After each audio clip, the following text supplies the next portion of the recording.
السلام علیکم ورحمۃ اللہ وبرکاتہ نحمده ونستعینه ونستغفره ونؤمن به ونتوکل علیہ ونعوذ باللہ من شرور انفسنا ومن سیئات اعمالنا من يهده الله فلا مضل له ومن يضلله فلا هادي له ونشهد أن لا إله إلا الله وحده لا شريك له ونشهد أن سيدنا ومولانا محمدا عبده ورسوله أما بعد فأعوذ بالله من الشيطان الرجيم بسم الله الرحمن الرحيم یا ایہا الذین آمنوا اتقوا اللہ وکونوا مع الصادقین صدق اللہ العلی العظیم وصدق رسولہ النبی الامین المتین الکریم ونحن على ذلك لمن الشاہدین والشاکرین والحمد للہ رب العالمین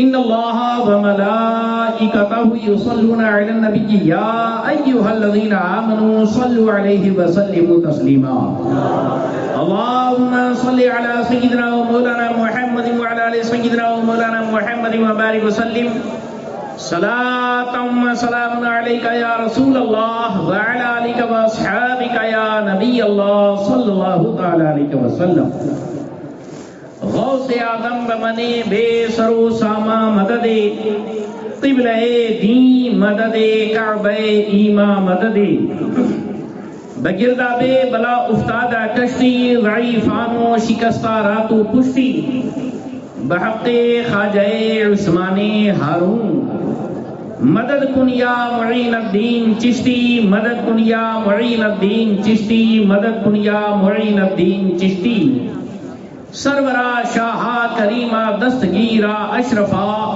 حرمت روح پیمبر یک نظر کن سوئے ماں اے اشرف زمانہ زمانی مدد نما درہائے بسترا زکلی دے کرم کشا حاضرین گرامی جھوم کر درود پاک پڑھے اللہم صلی علی سیدنا و مولانا محمد وعلی آل سیدنا و مولانا محمد وبارک وسلم صلاۃ و سلام علیک یا رسول اللہ وعلی آلک و اصحابک یا نور اللہ صلی اللہ تعالی علیہ وسلم۔ آج کی یہ محفل شہزادہ اعلیٰ حضرت تاجدار اہل سنت شیخ المشائخ ہم شبیہ غوث اعظم سرکار مفتی اعظم ہند علیہ رحمۃ الرضوان اور خلیفہ مفتی اعظم مناظر اہل سنت یادگار اسلاف پیر طریقت رہبر شریعت حضور اشرف الفقہا مفتی محمد مجیب اشرف علیہ رحمت والرضوان کی یاد میں منعقد کیا گیا ہے۔ سرکار اشرف الفقہا علیہ رحمت والرضوان کا یہ دوسرا سالانہ عرس سراپا قدس ہے۔ حضور اشرف الفقہا کون؟ حضرت مفتی محمد مجیب اشرف علیہ رحمت والرضوان، جن کو ڈوڈائچے کے اندر ناگپور والے پیر صاحب کے نام سے پہچانتے ہیں، 40 گاؤں میں بارش والے بابا کے نام سے پہچانتے ہیں، اور اپنوں میں تو الگ الگ پیارے پیارے ناموں سے پہچانتے ہیں۔ میرے بچے حضرت کو نورانی دادا کے نام سے پہچانتے ہیں۔ سبحان اللہ سبحان اللہ۔ واقعی 2 سال ہو گئے اور لگتا ہے کہ حضرت ہماری آنکھوں کے سامنے سے آ رہے ہیں جا رہے ہیں، ایسے نگاہوں میں چہرہ بسا ہوا ہے، اور نورانی چہرہ، مسکراتا انداز۔ سرکار تاج الشریعہ علیہ رحمت و رضوان فرماتے ہیں کسی کو 80 سال کا جوان دیکھنا ہے تو مولانا مجیب اشرف کو دیکھیں۔ 80 سال کا جوان کسی کو اگر دیکھنا ہے تو ہمارے مولانا مجیب اشرف صاحب کو دیکھ، واقعی ارے صاحب 80 سال تک تو بہت ٹناٹن تھے، 85 سال کی عمر میں وصال ہوا ہے، آخری میں تھوڑی کمزوری آ گئی تھی، ورنہ پھر بھی ہم سے اور آپ سے بہت سارے لوگوں سے تو بہت اسٹرانگ تھے۔ سرکار مفتی محمد مجیب اشرف علیہ رحمت الرضوان کا ہماری اس بستی پر بڑا احسان ہے، اور ان سے پہلے حضور مناظر اسلام سیدی سرکار مفتی عبدالحلیم علیہ رحمت الرضوان کا بھی زبردست احسان ہے، ان سے پہلے یاول والے بابا، ان کا بھی بڑا احسان ہے۔ ہم سارے بزرگوں کا احترام کرتے ہیں اور ان کے ممنون اور مشکور ہیں۔ اللہ تبارک و تعالی ان بزرگوں کے لگائے ہوئے اس گلشن کو نظر بد سے بچائے، اور جو تربیت اور جو تعلیم ان بزرگوں نے ہمیں دی ہے اس پر ہم سب کو تہہ دل سے عمل کرنے کی توفیق عطا فرمائے۔ ان بزرگوں نے ہمیں اپنا نہیں، سرکار اعلی حضرت کا بنایا، پکا رضوی بنایا، اعلی حضرت کا غلام بنایا، اور جب بھی ان کی تقریر شروع ہوتی اعلی حضرت کے اشعار سے شروع ہوتی، جب بھی ان کا بیان ہوتا تو مرکز بیان مسلک اعلی حضرت ہی ہوا کرتا تھا۔ ان بزرگوں کی جتنی قد و کاوشیں اور محنتیں ہوا کرتی تھی وہ دین حق کی حفاظت و صیانت کے لیے ہوا کرتی تھی۔ ان کی تگ و دو، ان کی محنتیں، ان کے مواعظ حسنہ، ان کی نشستیں، ان کی برخاستیں، ان کی نصیحتیں، ان کے سارے جو کچھ بھی ہوتے تھے وہ سب دین ایمان کی حفاظت کے لیے ہوا کرتا تھا۔ اللہ اکبر! کون ہے یہ اشرف الفقہا؟ کیا ہے یہ اشرف الفقہا؟ ابھی بہت ہی جلد نمونۂ اسلاف شہزادے غوث اعظم حضرت سید عبدالقادر جیلانی میاں قبلہ تشریف لانے والے ہیں، ان سے پہلے اپنی بات سمیٹنے کی کوشش کروں گا۔ بزرگوں کی یاد منانا یہ ہمارے لیے ایک طرح سے اللہ کی طرف سے لازم بھی ہے۔ قرآن پاک کے اندر اللہ ارشاد فرماتا ہے وَذَكِّرْهُمْ بِأَيَّامِ اللَّهِ، لوگوں کو اللہ کے دن یاد دلاؤ۔ تو اللہ کا دن کون؟ سارے دن تو اللہ کے ہوتے ہیں۔ مفسرین نے فرمایا کہ اللہ کا دن وہ ہے جس دن میں اللہ کا کوئی نیک ولی دنیا سے تشریف لے جاتا ہے، یا اولیاء اللہ کی نسبت جن دن کو حاصل ہو جاتی ہے وہ اللہ کا دن بن جاتا ہے۔ یہ عرس کی تاریخیں ہیں، بزرگوں کے تاریخیں ہیں، یہ سب اللہ کے دن ہے۔ سرکار مفتی مجیب اشرف علیہ رحمت الرضوان کے حالات زندگی آپ کو میں بتاؤں گا، انشاءاللہ بہت کچھ آپ کو سیکھنے ملے گا، معلومات حاصل ہوگی۔ 2 رمضان المبارک 1356 ہجری میں سنیچر کے روز یعنی 6 نومبر 1937 عیسوی میں سرکار مفتی مجیب اشرف علیہ رحمت الرضوان گھوسی کے سرزمین پر پیدا ہوئے۔ علمی گھرانہ تھا، خاندانی طور پر زمیندار تھے، بہت مالدار، اپنے دنائچے میں ان کے ٹکر کا کوئی رئیس نہیں ہو سکتا۔ سمجھ میں آیا؟ ان کے بچوں نے بلکہ خود حضرت نے اپنی جیب خاص سے 1 مین شو تنہا گھوسی کے اندر اکیلے مسجد تعمیر کی۔ تو کروڑپتی آدمی تھے، وہ خاندانی رئیس تھے اور خاندانی جاگیردار تھے، ایک لوتی سنتان، کئی بیٹی بہنیں ہیں اور اکیلے ایک لڑکے حضرت پیدا ہوئے۔ سرکار مفتی مجیب اشرف علیہ رحمت الرضوان کی تعلیم و تربیت ہوتے رہی۔ 14 سال کے جب ہوئے تو آپ نے حضور شارح بخاری کے ساتھ تعلیم حاصل کرنے کے لیے گونڈہ کی سرزمین پر مدرسے کے لیے سفر طے کیا. 7 سال تک تعلیم حاصل کرتے رہے ہیں، عالم فاضل بنے. اور بریلی شریف میں جو سرکار مفتی اعظم ہند رحمت اللہ تعالی علیہ کا مدرسہ تھا، مظہر اسلام بی بی جی مسجد کے اندر، وہاں آپ کی تعلیم و تربیت ہوئی اور وہاں سے فراغت ہوئی. توجہ دیجئے، خاموشی سے سنیں. اب جو میں بولنے جا رہا ہوں یہ آپ کے لیے، ہمارے لیے، بچوں کے لیے، خاص طور پر جو اسٹوڈنٹ ہیں ان کے لیے بہت ہی نصیحت آمیز چیز ہے. سرکار مفتی اعظم مہاراشٹر اشرف الفقہ علیہ رحمت الرضوان ایک زبردست جید پیر بھی تھے، مفتی بھی تھے، مقرر بھی تھے، طبیب بھی تھے، حکیم بھی تھے. کیا کچھ نہیں تھے، سب کچھ تھے. آج کل ہوتا کیا ہے معلوم؟ پیر صاحب تو ہے لیکن عالم نہیں. فتویٰ پوچھنا ہو تو عالم صاحب کو ڈھونڈو. پیر صاحب ہے، لکھنا پڑھنا جانتے نہیں، کوئی تعویذ نہیں دے سکتے، تعویذ لینا ہے بابا جی کو ڈھونڈو. ارے صاحب کوئی مسئلہ پوچھنا ہے تو عالم کو ڈھونڈو، فتویٰ پوچھنا ہے تو مفتی کو ڈھونڈو. اور کچھ تکلیف ہے تو پھر ڈاکٹر کو الگ سے ڈھونڈو. اب پھر ڈاکٹر میں ایلوپیتھی کا علاج چاہیے تو MBBS کو ڈھونڈو. اور اگر کوئی حکیمی دوا دارو لینا ہے تو کوئی یونانی ڈاکٹر کو ڈھونڈ لو. یعنی پریشان ہوتا ہے انسان. آج کوئی ایسا پیر نہیں ملتا جو حرفن مولا ہو.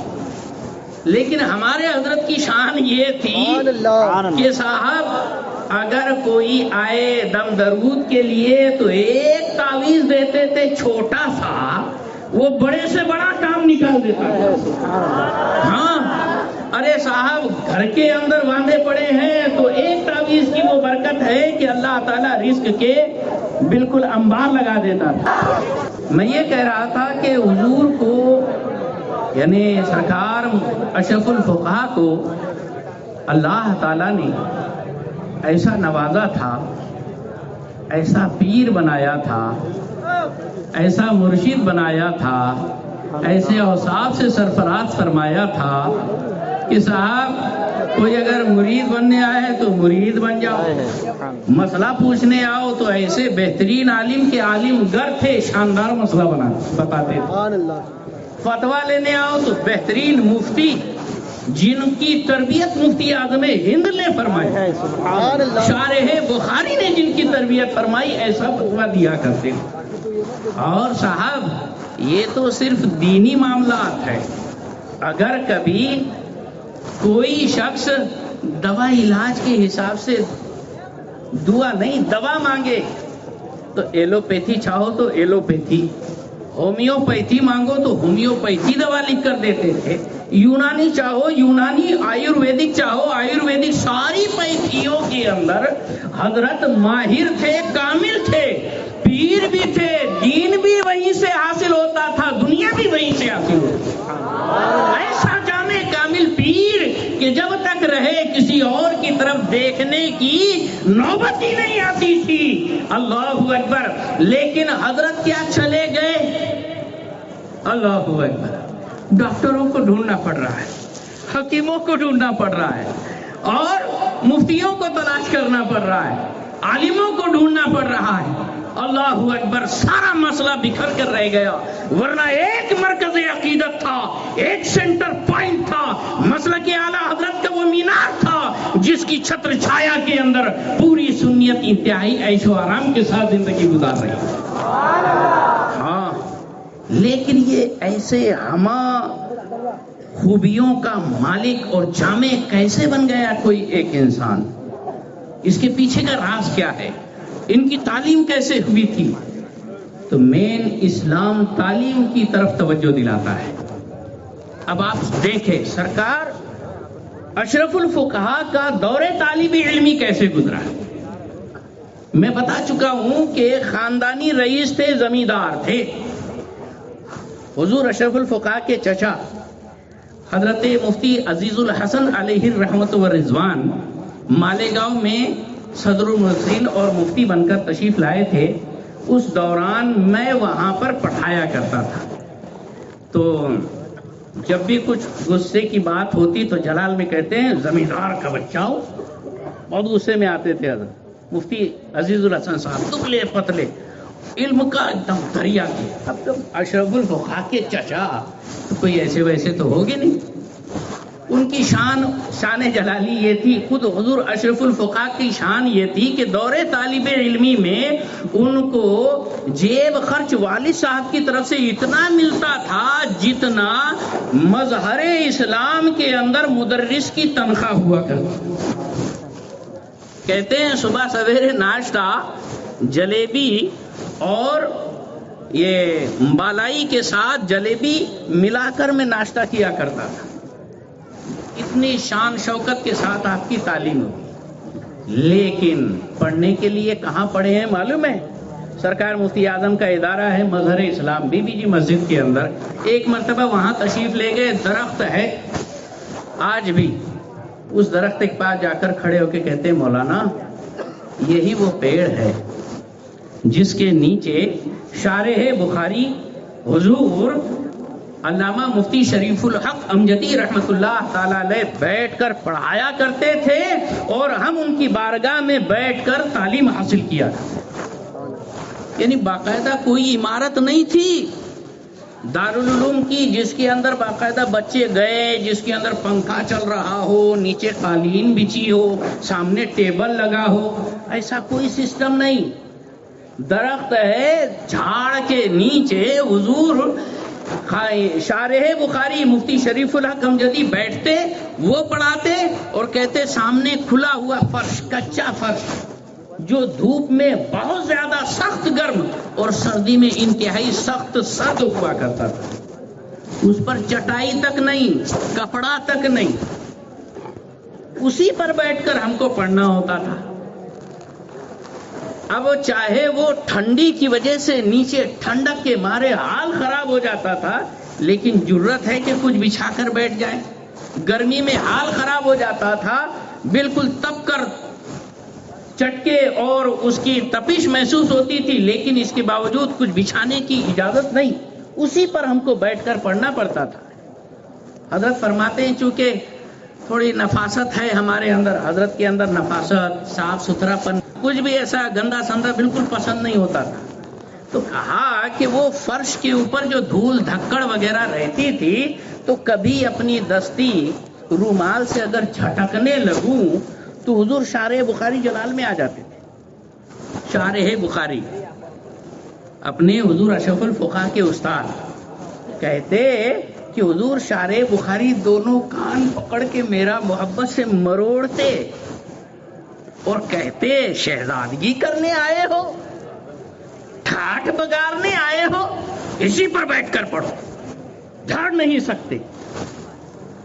اسی فرش پر ویسے ہی بیٹھ کر دھوپ ہو یا سردی ہو استاد سے تعلیم حاصل کریں. ہاں استاد کے بیٹھنے کے لیے کھیت کھلیہان میں سے سردی کے دور میں پواد یعنی وہ چاول کے دھان کا جو جھاڑ جھوڑ ہوتا ہے نا وہ سب کاٹ کوٹ کے لاتے تھے اور بچھا دیتے تھے. اس کے اوپر یہ چادر وادر ڈال دیا، اسی کے اوپر شارح بخاری بیٹھ کر پڑھاتے تھے اور سارے طلبہ کھلے فرش پر ٹھنڈے پر بیٹھ کر پڑھتے تھے.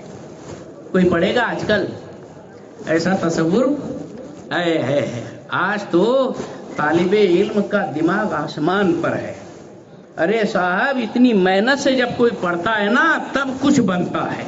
پگھلنا علم کی خاطر مثال شمع زیبا ہے، بغیر اس کے نہیں پہچان سکتے ہم خدا کیا ہے. جب اتنی محنت، ایسی لگن اور اتنی جستجو کے ساتھ آپ نے تعلیم حاصل کی، تعلیم تو کرتے، پھر عصر اور مغرب کے بیچ میں عام طور پر مدرسے کے بچے جو ہوتے ہیں وہ گھومنے نکلتے ہیں. طلبہ عصر کے بعد گھومنے نکلتے تھے لیکن حضور اشرف الفقہا بعد نماز عصر اپنے استاد کے لکھے ہوئے فتاوے، مفتی شریف الحق علیہ رحمہ کے لکھے ہوئے فتاوے سرکار مفتی اعظم کے پاس سنانے تشریف لاتے. باقاعدہ کھڑے ہو کر سرکار مفتی اعظم تشریف فرما ہے، حضور اشرف الفقراء سنا رہے ہیں فتویٰ، حضرت اگر کچھ اصلاح فرما رہے تو حضرت اس میں باقاعدہ اصلاح کر دے رہے ہیں، کچھ الفاظ جوڑنا ہے جوڑ دے رہے ہیں، کچھ کاٹنا ہے کاٹ دے رہے ہیں۔ اس طور پر گویا سناتے سنتے باقاعدہ تربیت افتاح بھی ہوئی سرکار مفتی اعظم کے ہاتھوں، حضور مفتی اشرف الفقراء علیہ رحمۃ الرضوان۔ اس طور پر محنت کے ساتھ تعلیم حاصل کرنے کے بعد کیا کمال ہوا، حضور مناظر اسلام بھی تھے۔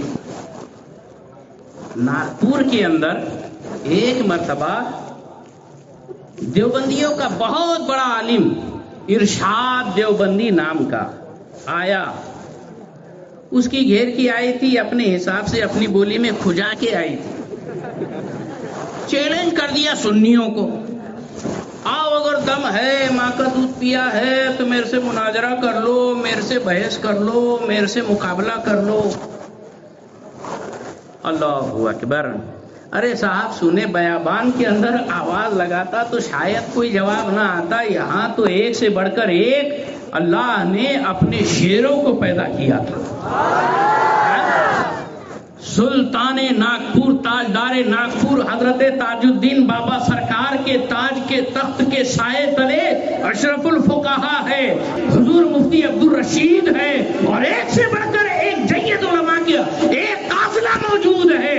حضور اشرف الفقہا نے وہ چیلنج ایکسپٹ کیا، چاند تجھے ہم دندہ شکن جواب دیں گے، تیرا چیلنج ہم کو قبول ہے۔ اب معاملہ پہنچا کلکٹر کے پاس، کلکٹر نے کہا دیکھو بھائی باہر کچھ لفڑا مت کرو، آؤ میرے سامنے مقابلہ کرو۔ کلکٹر کی آفس کے اندر مناظرہ طے ہوا، ٹائم ٹیبل فٹ، وقت پر دونوں فریق موجود۔ اب جیسے ہی کلکٹر کے سامنے ادھر حضور اشرف الفقہا اور ان کے ہمنوا تمام موجود، اس طرف جو ہے وہ ارشاد دیوبندی اینڈ کمپنی۔ سب سے پہلے حضور اشرف الفقہا نے اپنا تعارف، اپنا پریچے، اپنا انٹروڈکشن لکھ کر دیا کاغذ پر، کیونکہ اس کلیکٹر نے کہا کہ بھئی آپ لوگ پہلے اپنے آپ کا پریچے دیجئے، کون ہے کیا ہے ہم کو کیا پتا۔ حضور اشرف الفقہا نے قلم اٹھایا، کہا میں مجیب اشرف شانتی نگر کا رہنے والا، میں مسلک حنفی اہل سنت و جماعت کی طرف سے بریلی کے مفتی اعظم ہند رحمت اللہ تعالی علیہ کا مرید و خلیفہ ہوں، اور ہم اپنے دین مذہب مسلک کے مطابق تمام کتابوں سے ہمارا جو دعویٰ ہے اس کو ثابت کر کے دکھائیں گے۔ دعویٰ تھا اقامت میں حی علی الصلاح پر کھڑا ہونا، یہ سنیوں کا دعویٰ تھا کہ جب اقامت پڑھتے نا بانگی صاحب تو حی علی الصلاح کا جب لفظ آئے تب مقتدیوں نے کھڑا ہونا چاہیے۔ ارشاد دیوبندی کا کہنا تھا کہ پہلے سے کھڑے ہونے کو ہونا، باقی صاحب کھڑے نہیں ہوئے کہ پہلی لائن لگا لو، آئی بات۔ تو حضور مفتی مجیب اشرف علیہ رحمٰ نے اپنا تعارف لکھ کر دیا، تو ادھر سے ارشاد دیوبندی بولتا ہے میرا بھی لکھ دو، میرا بھی لکھ دو۔ حضرت بڑے سادگی کے ساتھ کہتے ہیں میں کیا لکھوں، پتہ نہیں کس کی اولاد ہو تم۔ بڑی سادگی میں فرمایا میں کیا لکھوں، پتہ نہیں کس کی اولاد ہو۔ صاحب کھسیانا ہوا، جلدی سے پین لیا، اپنے بارے میں جو لکھنا تھا لکھ کر دیا۔ کلیکٹر نے کہا چلو ٹھیک ہے شروع کیا جائے۔ اب ارشاد بولتا ہے حضرت سے ہاں آپ بیان کیجئے، اپنا جو مدعا ہے آپ بیان کیجئے۔ حضرت نے فرمایا تم ہی بولو، یعنی بہت روکھے انداز میں، تیکھے انداز میں جب دوسروں سے بات کرنی ہوتی تھی، جب آمنے سامنے کا مقابلہ ہوتا تھا تو حضرت کا لب و لہجہ بالکل تلوار جیسا تیکھا ہوتا تھا، لیکن آپ نے دیکھا اپنی محفل کے اندر کتنے پیار بھرے الفاظ میں گفتگو فرمایا کرتے تھے، ہے نا۔ ڈاکٹر اقبال نے یہی کہا ہو حلقہ یارا تو برے شم کی طرح نرم، رزم حق و باطل ہو تو فولاد ہے مومن۔ یہ شان کے ساتھ بڑے ایک دم کڑے لہجے لہجے میں فرمایا تم ہی لکھو، میں کیا جانوں کس کی اولاد ہو۔ اس نے پورا لکھلا کے دے دیا۔ جب کلیکٹر نے کہا چلو معاملہ شروع کیا جائے تو یہ کہتا ہے آپ بیان کرو۔ حضرت نے کہا تم ہی بولو۔ اب اس نے شروع کیا